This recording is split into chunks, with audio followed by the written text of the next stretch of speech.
ताडगोळा,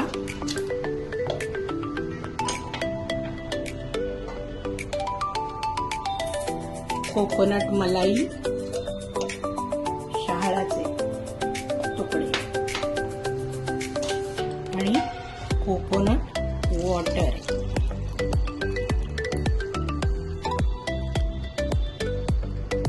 आता हे ब्लेंड करून घेऊया.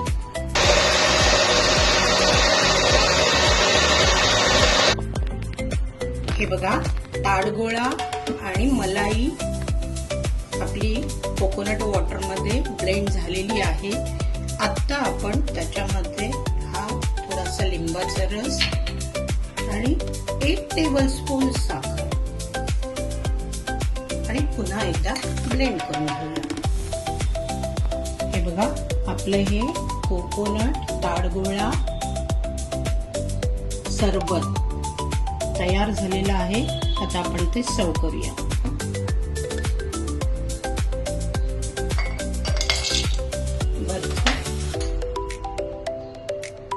ताडगोळ्याचे तुकडे,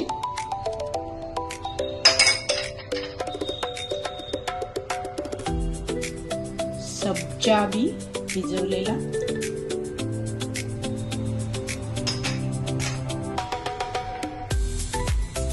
हा गोंद कतिरा, म्हणजे याचा गुणधर्म थंड असतो आणि आपण जो गोंद थंडीमध्ये खातो ना, त्याचा गुणधर्म उष्ण असतो. त्यामुळे हा सरबतात वापरतात आणि तो आपण लाडवामध्ये वापरतो. हा गोंद कतिरा मार्केटमध्ये सहज अवेलेबल आहे. तो आपण व्यवस्थित पाण्यामध्ये भिजवायचा. त्याचा रंग पण सफेद असतो. तर तो मी भिजवलेला आहे. तर तो मी गोंद कतिरा त्यामध्ये ऍड करते.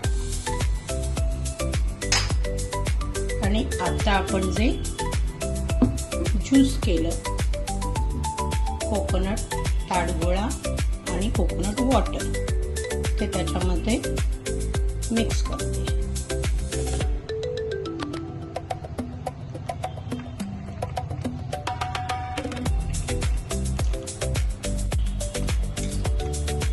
वाव, हे बघा, छानपैकी आपलं हे कोकोनट ताडगोळा शरबत गारेगार असं तयार झालेलं आहे. आपला उष्णता देणारा उन्हाळा शीतल करण्यासाठी हे अतिशय उपयुक्त असं सरबत आहे. मंडळी, नक्की करून बघा. धन्यवाद.